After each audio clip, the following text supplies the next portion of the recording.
What is good, everyone? Welcome to today's aftermarket trade recap. Finally, do we have a winning trade? And which we'll get into, and as you can already see, it legit barely was a winning trade.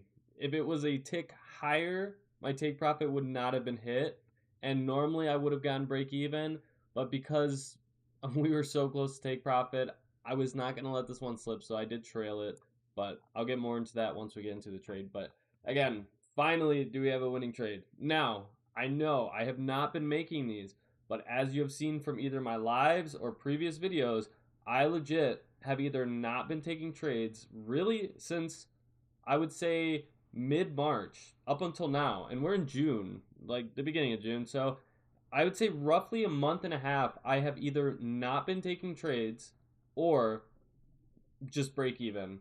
And the amount of discipline, and I'm not even trying to brag about this, but the amount of discipline and just overall self control that it has taken from 2.5 years now. I'm 2.5 years into future trading in general, but over the past 2.5 years, it has taken to control, or I guess not control, but go through all of the bad cycles and bad habits up until now have really shown. And trust me, it has not been easy. This is the longest period of time where I've actively been trying to actually take positions, especially on my Express accounts or, my PA accounts, whatever you want to call it. And either, again, I have taken losses too. Like, most of my trades have been break evens, but I have taken small losses and literally like no wins on the Express counts until now. And it has, again, by not only keeping my losses small, but being disciplined enough to not, get mad at the break evens this or the losses or whatever. And within the one trade today on both accounts, I have basically wiped out all the losses over the span of a few weeks, which again, most of my trades have been break even, like I said, but there has been a few losses in there. And I knew that it would pretty much happen in two trade. I said two trades as of recently. But I'm down in drawdown like I would say 200 on each account. So the one trade today pretty much wiped out all the losses though. So let's say tomorrow or Thursday, Friday, whatever, I take another trade, it's a win. I'll be in profit from two trades after the amount of break even and losses. Anyways, that was a lot, but I just wanted to get that because it's important to know, and it's being completely honest and being, I forget the word, transparent. But yeah, that's pretty much what I wanted to say. As for that now, actually getting into the trade. So again, like I said, I've barely been trading, and that's especially because these are what mornings are looking like. This is untradeable, at least for what I'm trying to do. I'm not scalping. I'm not trying to catch 5, 8 point moves, as we can see here, nor would I want to continually be putting on risk for such small amount of trades. Again, I'm only someone who takes one trade for the longest time. I've only been doing one trade. As long as it's not a break even, then obviously I'll keep trading. But win or lose, it's usually one trade. So I'm not going to put on risk for 8 to 9 points and risk 8 to 9. That just doesn't make sense, especially with what we've been going through. But yeah, so I was not on in the morning. That's another reason why I haven't been actively trading those, just because I will just pure on skip the morning. Yeah, we've had some good mornings, like probably here, but again, it's like a mix of chop, and you might get one setup like maybe in here, yeah, like on the, but see, I already took out the internal high. But anyways, that's going over too much. So going over today though, I was not on in the morning session, and then yeah, lunch. I saw that okay, we've already had this big move up around 11, which is usually something we've had. And then again, it'll kind of die out in the PM, and then around 2:53 o'clock, which is the times I don't usually trade, then we'll kind of get a move. But today we actually finally got something around after or coming into the PM session. So going over that, I was looking at, again, once PM session was starting, I think I went on the 4 hour and I was like, okay, let me see. I don't think there was anything on the 4 hour. Yeah, nothing really on the 4 hour besides being in like this big order block range.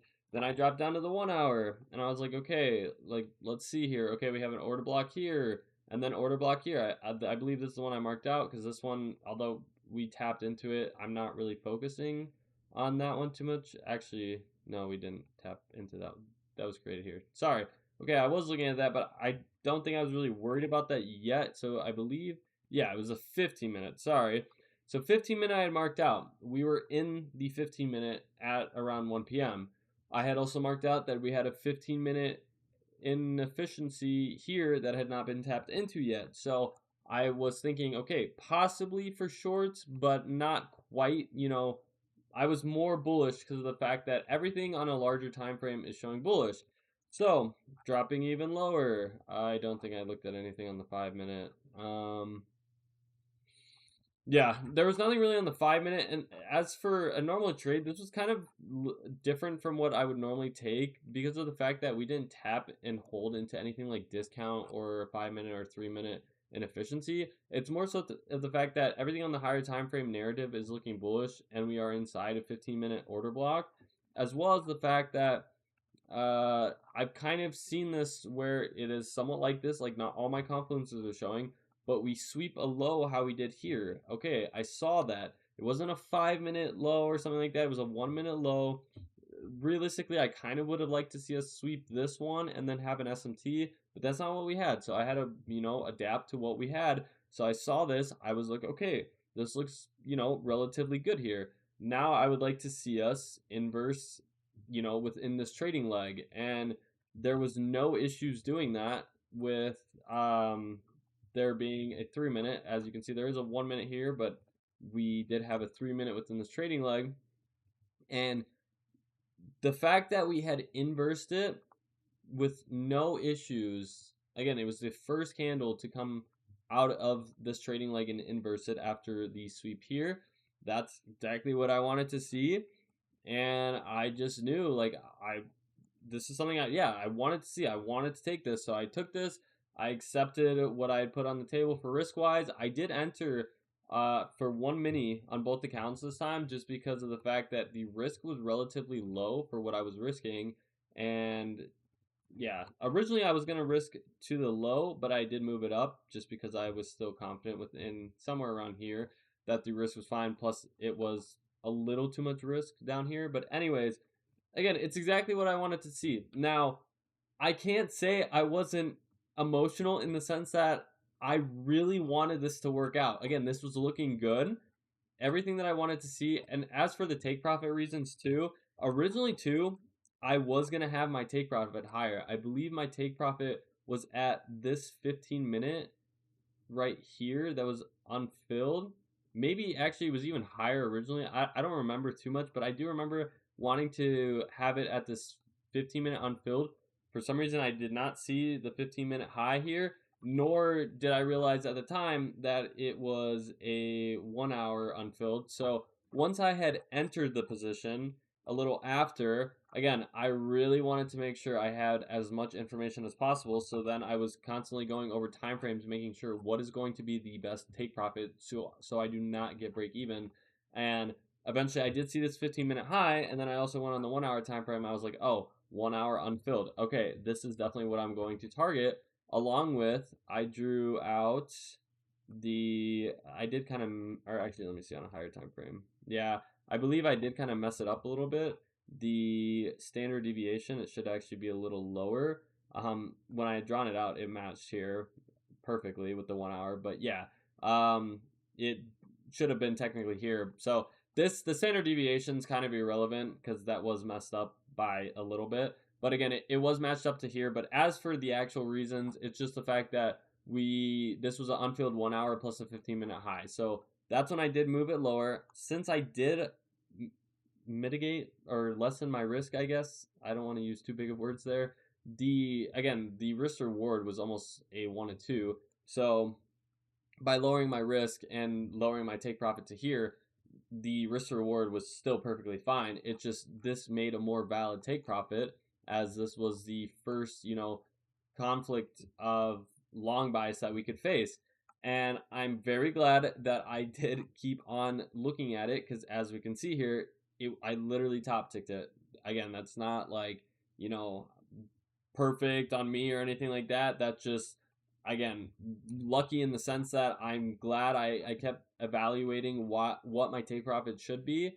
and that is where I'd put it because of the confluences I had already gone over. So quickly here, I'll kind of just go on replay mode to go over the trade. So obviously once we had got the inversion on the 3-minute, entered long for a mini.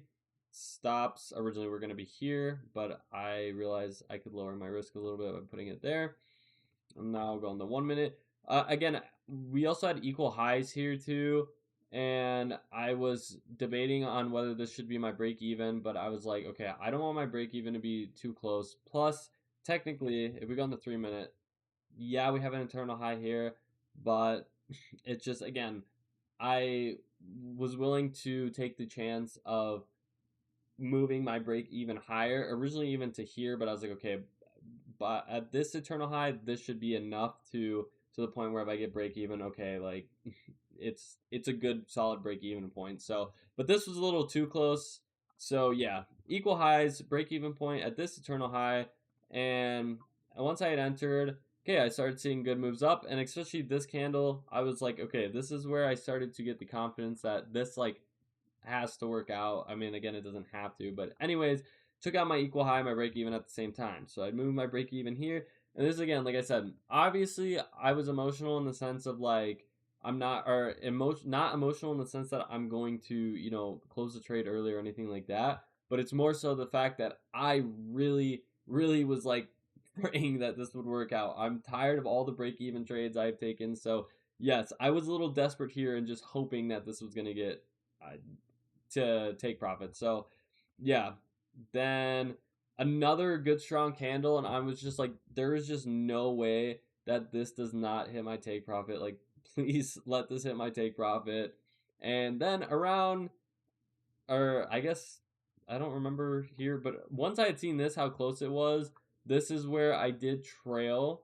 I don't remember exactly. I think it was, or maybe it was like a few candles lower actually, because I think this did come down a little bit. Oh, no, it didn't. Okay, hit take profit. But, anyways, I did trail very tight once it was literally a quarter away from take profit, just because I was like, I'm not letting this trade get away from me.